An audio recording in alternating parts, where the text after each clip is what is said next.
जय श्री कृष्णा। आप सभी का हमारे YouTube चैनल पर बहुत बहुत स्वागत है। आज मैं आप सभी को श्रीमद् भगवत गीता का 13वां अध्याय सुनाऊंगी।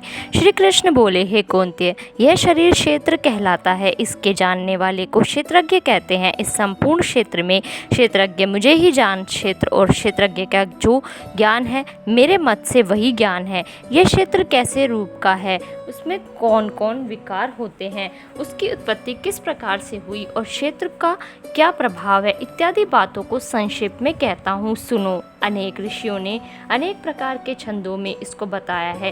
वेदों ने भी पृथक पृथक वर्णन किया है और हित वाले ब्रह्मसूत्र में पदों में भी यह ज्ञान निश्चय किया गया है। पंच महाभूत अहंकार, बुद्धि, अव्यक्त प्रकृति, 10 इंद्रियां, मन तथा 5 इंद्रियों के विषय तथा इच्छा, द्वेष, सुख दुख, संघात, चेतना, घृति तथा इनके समूह, संक्षेप में क्षेत्र और क्षेत्रज्ञ के यही विकार हैं। मान और पाखंड से रहित अहिंसा, सहनशीलता, सरलता, गुरु की सेवा, पवित्रता, अपने मन का संयम, इंद्रियों के विषय में विरक्त, अहंकार रहित और जन्म मृत्यु, बुढ़ापा, रोग, दुखादि दोषों को देखना, पुत्र स्त्री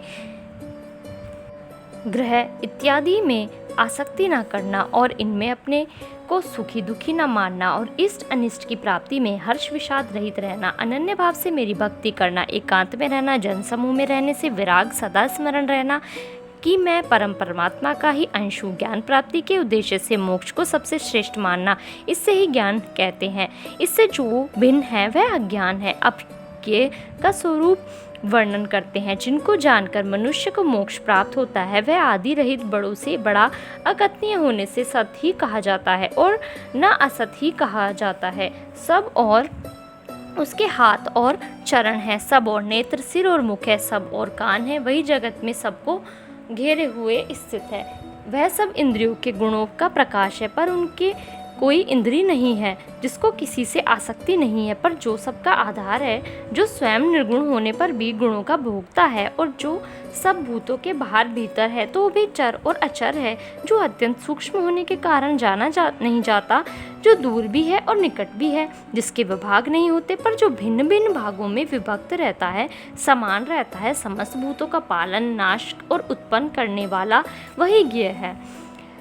वह अंधकार से परे ज्योतिष्मान पदार्थों को ज्योति देता है, वही ज्ञान जानने योग्य पदार्थ ज्ञान के द्वारा जानने योग्य सबके हृदय में निवास करता है। इस प्रकार क्षेत्र, ज्ञान और ज्ञ को इस संक्षेप में कहा। इसे जानकर मेरा भक्त मेरे पद के योग्य होता है। प्रकृति और पुरुष दोनों ही अनादि हैं। विकारों और गुणों की उत्पत्ति प्रकृति से हुई है। कार्य और कारण को प्रकृति उत्पन्न करती है। पुरुष तो सुख और दुख का भोगता है। प्रकृति में पुरुष रहता है, प्रकृति के गुणों का उपभोग करता है, तदनुसार उत्तम तथा अधम योनि में जन्म लेता है। इस देह में उसे उपदृष्टा, अनुमंता, भर्ता, भोक्ता, महेश्वर, परमात्मा और परम पुरुष कहते हैं। इस प्रकार के गुणों के साथ प्रकृति और पुरुष को जो जानता है, उनका रहन सहन चाहे जैसा हो, पुनः जन्म नहीं होता। कोई ध्यान से, कोई सांख्य योग से और कोई कर्मयोग के द्वारा अपने को आत्मा में देखते हैं, परंतु कोई तो इस प्रकार से न जानते हुए भी दूसरों से सुनकर ध्यान करते हैं और श्रद्धा से सुनकर वे भी मृत्यु के पार चले जाते हैं। हे अर्जुन, स्थावर या जंगम सब प्राणी क्षेत्र और क्षेत्रज्ञ के संयोग से ही होते हैं। परमेश्वर सब भूतों में समान रूप से ही है। भूतों के नष्ट होने पर भी उनका नाश नहीं होता। इस भांति जो देखता है वही देवता है। सब में समान रूप से स्थित परमेश्वर को देखता हुआ जो अपनी आत्मा का नाश नहीं करता, वह उत्तम गति प्राप्त करता है। जो ये देखता है कि प्रकृति द्वारा सब कर्म होते हैं और आत्मा अकर्ता है, वही मानो देवता है। जब वह भिन्न भिन्न भूतों को परमेश्वर के बीच एक रूप देखता है और उसी से उनका विस्तार देखता है, तब वह ब्रह्म को प्राप्त होता है। हे कौन्तेय, अनादि और निपुण होने से परमेश्वर अव्यय है। शरीर में रहता हुआ भी वह कुछ नहीं करता, न उसमें लिप्त होता है। जैसे आकाश सर्वत्र अव्याप्त होने पर भी किसी से मिलता नहीं, उसी भांति देह में सर्वत्र व्याप्त यह आत्मा भी उसमें लिप्त नहीं होती। हे अर्जुन, जैसे है कि सूर्य सारे लोगों को प्रकाशमान करता है, वैसे ही क्षेमज्ञ समस्त क्षेम को प्रकाशित करता है। जो लोग ज्ञान दृष्टि से क्षेत्रज्ञ का भेद तथा भूतों की प्रकृति देखकर मोक्ष का उपाय जान लेते हैं, वे परम पद को पा लेते हैं।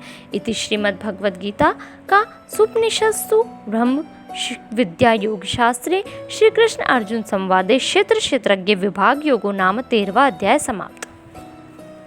13वें अध्याय का महात्म्य। श्री नारायण जी बोले, हे लक्ष्मी, अब 13वें अध्याय का महात्म्य सुन। दक्षिण देश में हरि नामक नगर था। वहाँ एक व्यभिचारिणी स्त्री रहती थी। एक दिन पुरुष को उसने वचन दिया कि मैं अमुक स्थान से तेरे पास आऊंगी, तू वहाँ चलो। वह पुरुष किसी और वन में चला गया और वह स्त्री ढूंढती ढूंढती हैरान हो गई, पर वह पुरुष न मिला। सांझ पड़ गई, तब वह गणिका प्रीतम का नाम लेकर पुकारने लगी। इतने में वह पुरुष मिल गया। दोनों प्रसन्न होकर बैठे कि इतने में एक शेर आया और गणिका को खा गया। तब देवदूत धर्मराज के पास गणिका को ले गए। धर्मराज ने हुक्म दिया, इसको चांडालनी का जन्म दो। श्री नारायण जी कहते हैं, हे लक्ष्मी, उसने गणिका की देह त्याग कर चांडालनी की देह पाई। कई दिन पीछे वह एक दिन नर्मदा नदी के तट पर चली गई। वहाँ क्या देखा कि एक साधु गीता जी के 13वें अध्याय का पाठ करता है। उसने सुन लिया। जब अध्याय पढ़ के भोग पाया तो तुरंत चांडालनी के प्राण छूट गए। देव देही पाई। आकाश से विमान आए जिस पर बैठकर बैकुंठ चली गई। तब श्री नारायण जी ने कहा, हे लक्ष्मी, यह 13वें अध्याय का मातम है। जो प्रीति के साथ पढ़ते हैं उनका फल कहाँ नहीं जाता। अनजाने में पढ़ने से पढ़े तो परम धाम को प्राप्त होता है। धन्यवाद। इस वीडियो में बस इतना ही। प्लीज़ आप मेरी वीडियोस को लाइक कीजिए, शेयर कीजिए और मेरे चैनल को सब्सक्राइब कीजिए। कमेंट सेक्शन में जय श्री कृष्णा जरूर लिख दीजिए और बेल आइकन दबा लीजिए, जिससे आगे आने वाली वीडियोस की नोटिफिकेशन आपको मिल जाए।